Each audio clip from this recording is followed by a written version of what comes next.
नमस्कार, स्वागत है आपका पीबी न्यूज में। मैं हूं शब। क्या बीजेपी में आएंगे शिवपाल?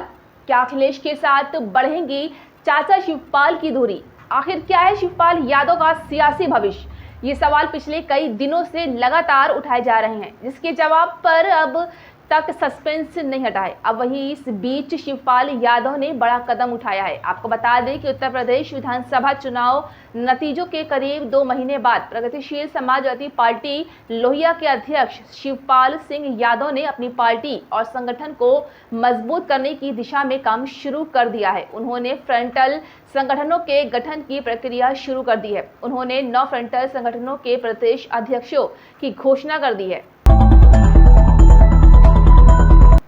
सपा परिवार के गढ़ सैफई में वन विभाग बुलडोजर चलाने की तैयारी कर रहा है, जहां वन विभाग ने 75 लोगों की नोटिस जारी कर दी है। लगभग 25,000 बीघा जमीन पर भूमाफियों ने कब्जा किया है, जिसको लेकर वन विभाग ने नोटिस जारी करके जमीन खाली करने को कहा है।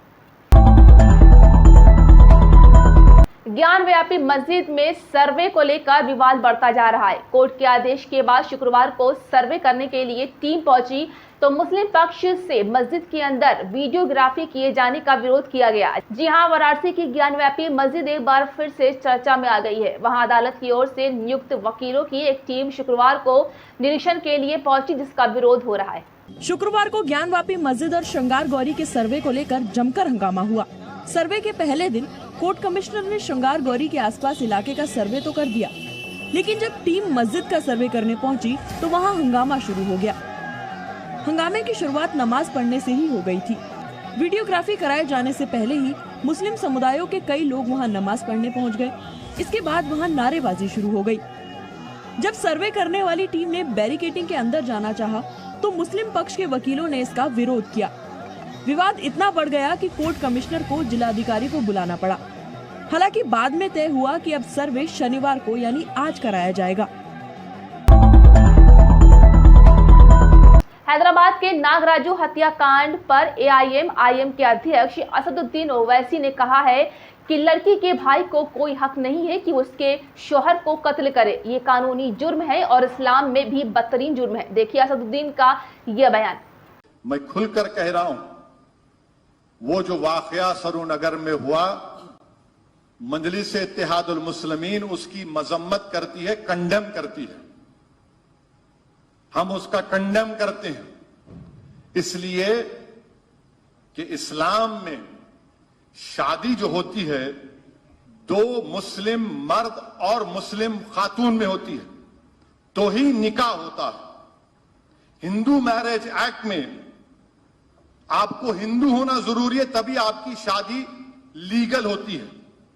समझे ना बात को आप, ये समझो पॉइंट को, नहीं तो यहां पर भी चुरपुर बहुत शुरू हो जाएंगे। इन्हें शुरू कर दिए, देखो इन लोग, यानी ऐसा हाल है कि फंस गई रजिया गुंडों में हाल हो गया मेरा। तो मुसलमानों में निकाह 2 मुस्लिम मर्द और औरत में ही निकाह हो सकता है ना। ये एक्ट है शरीयत application act. Hindu marriage act में 2 हिंदुओं के दरमियान शादी होती, चाहे स्पेशल मैरिज एक्ट का भी प्रोविजन उसमें है। यहां पर इस लड़की ने अपने पसंद से शादी की, कानूनन उसको इजाजत है, कानूनन उसको इजाजत है, उसने शादी कर ली। तो उनके भाई को ये कोई जवाज उनके पास नहीं है कि वो जाकर उस बच्ची के शौहर का कत्ल करे। कानूनन जुर्म है, इस्लाम में बदतरीन जुर्म कत्ल है। शादी के लिए बारात लेकर पहुंचना दूल्हे को महंगा पड़ गया। जी हां, यूपी के जिले एटा में एक युवक पहले से ही शादीशुदा होने के बाद भी दूसरी शादी के लिए पहुंच गया। इसकी जानकारी होते ही दुल्हन पक्ष के लोगों ने बारातियों समेत दूल्हे को बंधक बना लिया। वहीं दुल्हन ने शादी से भी इनकार कर दिया।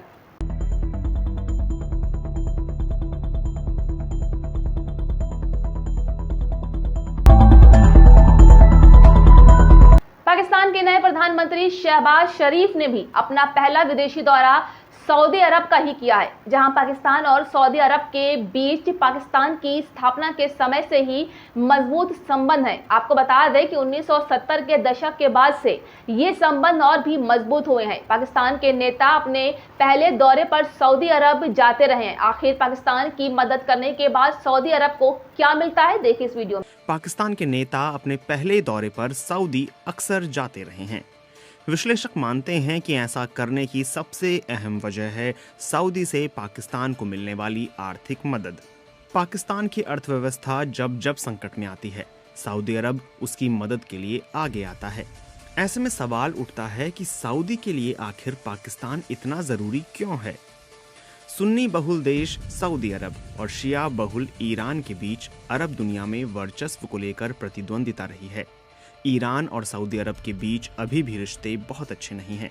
दोनों ही देश यमन में एक प्रॉक्सी युद्ध लड़ रहे हैं। विश्लेषक ये मानते हैं कि सऊदी अरब जरूरत पड़ने पर पाकिस्तान से सैन्य सहयोग की उम्मीद रखता है।